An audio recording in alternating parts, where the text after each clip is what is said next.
Assalamualaikum warahmatullahi wabarakatuh. Kumaha daramang? Ya, mudah-mudahan hari ini kabar kalian semuanya dalam keadaan sehat ya. Pelajaran bahasa Sunda kali ini kita akan membahas tentang menggunakan sapaan atau menggunakan sapaan. Menggunakan sapaan kakolot atau kajalma nu dituhormat kudu menggunakan bahasa lemes atau bahasa halus. Sedengkeun menggunakan sapaan kababaturan cukup menggunakan bahasa basajan atau bahasa sederhana. Gunakan sapaan ayat 3 kahiji kajalma nu dituhormat, 2 kakolot, 3 kababaturan.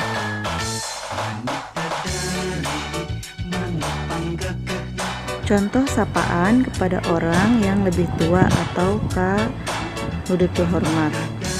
Hapunten Bu Guru, abdi bade tumaros. Rek nanyakeun naon? Contoh sapaan ka kolot nyaeta Bu permios abdi bade ka sakola. Hig meh pinter.